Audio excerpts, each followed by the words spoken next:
성도 여러분 안녕하십니까? 새벽 말씀 묵상입니다. 이스라엘이라는 나라는 하나님의 성호와 하나님의 권위로 다스려졌는데요. 모세와 70인의 장로들, 관원들과 사사들, 그들의 힘과 권력으로 백성들을 치리하고 다스렸던 것이 아니었고요. 단지 하나님께서 주신 율법을 집행할 뿐이었습니다. 오직 하나님께서 그들을 소유하시고 인도하시고 그들을 직접 통치하셨는데요. 이제 세월이 흘러 사무엘의 때까지 왔는데요. 그는 사사요, 선지자요, 또 제사장이라는 삼중 직분을 가지고 있었습니다. 사무엘은 사심없이 열심과 노력으로 나라를 하나님께 의지하면서 현명하게 그 나라를 번영시켰습니다. 점점 질서가 회복되고 백성들은 다시 경건을 찾게 되었습니다. 그러나 사무엘이 나이가 들자 정치적인 책임을 다른 사람과 분담할 수 없었으므로 그는 그 능력의 한계를 느껴서 그의 두 아들들에게 이 정치적인 책임을 분담시켜서 그를 보좌하게 했습니다. 그러나 그 아들들의 옳지 못한 행동들 때문에 점점 백성들의 원성을 사기 시작했는데요.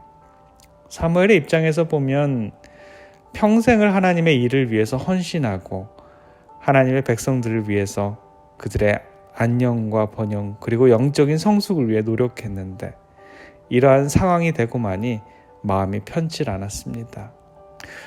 조금은 억울하기도 하고 또 하소연을 하기도 싶었죠. 그러나 그는 어떤 감정을 나타내거나 책망을 하지 않고 조용히 하나님께 무릎 꿇었습니다. 우리도 때때로 억울한 일을 당하거나 가슴 답답한 일들이 있죠. 때로는 상대들을 향해서 내가 해주고 싶은 말들을 모두 해주고 싶을 때도 있고요. 어쩔 때는 내가 내 분에 참지 못해서 어찌할 바를 모를 때도 있었습니다. 오해가 또 다른 오해를 낳고 걷잡을 수 없을 정도로 일이 꼬여버리게 되는 상황도 있었습니다. 그럴 때 여러분들은 어떻게 하십니까? 어떻게 하는 것이 가장 좋은 방법일까요? 사무엘처럼 우리도 무릎을 꿇는다면 우리 하나님께서 말씀해 주실 것입니다.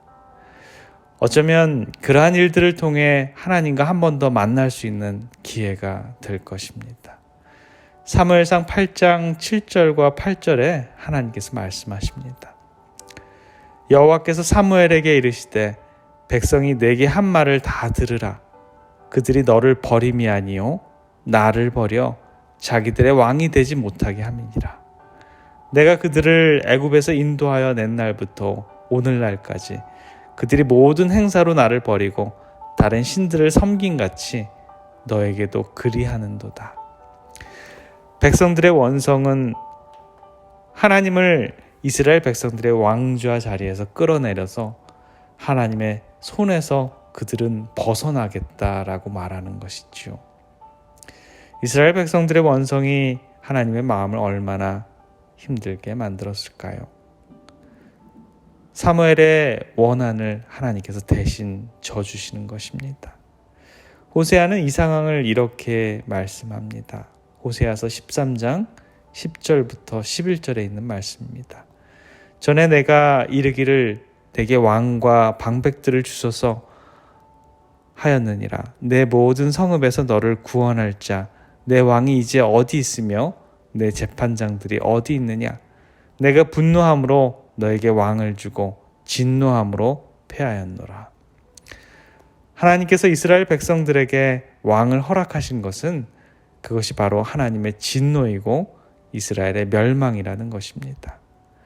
하나님께서는 때때로 이스라엘 백성들의 원하는 것을 허락해 주십니다. 그러나 그 결과는 그 백성들에게 쓰라린 경험을 맛보는 것이지요.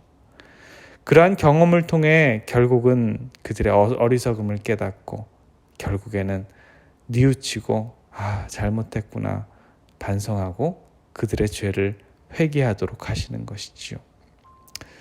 우리들은 기도합니다. 이렇게 저렇게 우리들의 계획을 다 세워놓습니다. 기도의 1순위 응답은 이렇게 되었으면 얼마나 좋을까라고 머리에 상상을 합니다.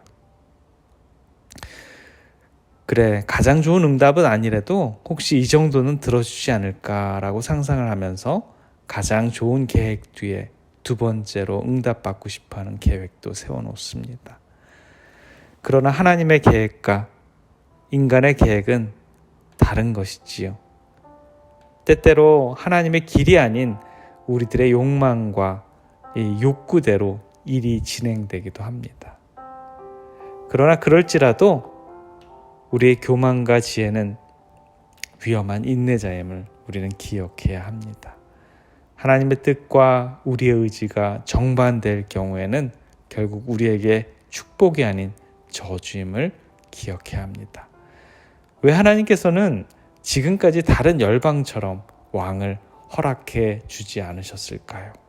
가장 근원적인 원인은 바로 이것입니다. 한 사람이 왕위에 오르면 백성들의 마음은 하나님께서 떠나게 된다는 것이지요. 그들은 왕의 말을 듣고 완전하지 않은 인간의 계획을 따라가다가 점점 하나님의 능력을 망각하게 되고 그들은 죄에 빠지고 영원히 하나님을 잊게 된다는 것입니다. 왕이 없는 게 훨씬 좋지만 하나님께서는 그들의 원성대로 백성들에게 왕을 허락하십니다. 사무엘은 하나님을 대변해서 이 백성들에게 왕이 있음으로 해서 끼치게 되는 영향들에 대해서 처음부터 끝까지 설명해 줍니다. 그들은 압박을 당하고 지금 누리고 있는 자유를 왕 때문에 뺏길 것이고 또 왕이 타락하고 그들의 욕구를 채우기 위해서 백성들에게 세금을 점점 더 많이 걷고 백성들을 서서히 노예화시키게 된다라는 것입니다. 저는 부조와 선지자 607페이지에 있는 말씀이 참 좋습니다. 비록 사무엘은 왕은 아니지만 하나님을 위해 헌신하는 삶을 산 사무엘에 대해서 나오는데요. 사무엘의 순결한 생애와 무화적인 헌신은 이기적인 제사장들과 장로들에게는 물론 거만하고 음탕한 이스라엘 군중들에게도 끊임없는 견책이었다. 비록 그가 화려하게 몸을 단장하거나 과시하지 않았지만 그가 하는 사업에는 하늘의 인이 찍혀 있었다라고요. 오늘 살아가는 우리들의 모습은 어떠십니까? 우리들의 모습과 행동, 말 한마디 한마디에도 하늘의 인이 찍혀 있었으면 좋겠습니다. 오늘의 우리들의 모습을 상상해 보시면서 하나님의 가장 아름다운 주님의 백성들의 삶이 되시기를 간절히 기원합니다. 기도하겠습니다. 사랑의 아버지 하나님, 이스라엘 백성들은 사무엘의 경건하고 헌신적인 삶의 실증을 느꼈고 그의 겸손한 권위를 멸시하고 저희들의 왕을 구함으로 하나님을 거절합니다. 왕이 있는 열방을 부러워했던 이스라엘 백성들이 왕이 있음으로 해서 얼마나 큰 어려움을 감당해야 했을까요? 우리들의 삶도 이스라엘 백성들이 구했던 것과 같은 것들을 구하지는 않는지 한번 반성해 봅니다. 내가 보기에 좋고 편할 것 같고 남들이 보기에도 좋은 것들을 구하고 있지만 하나님의 계획과 우리들의 영적인 성숙에 방해가 된다면 하나님께서는 원치 않으실 것입니다. 그럴지라도 우리가 구하는 것을 하나님께서 허락하시면 그것을 통해서 쓰라린 경험들을 감내야 하는 것이 우리들의 삶입니다.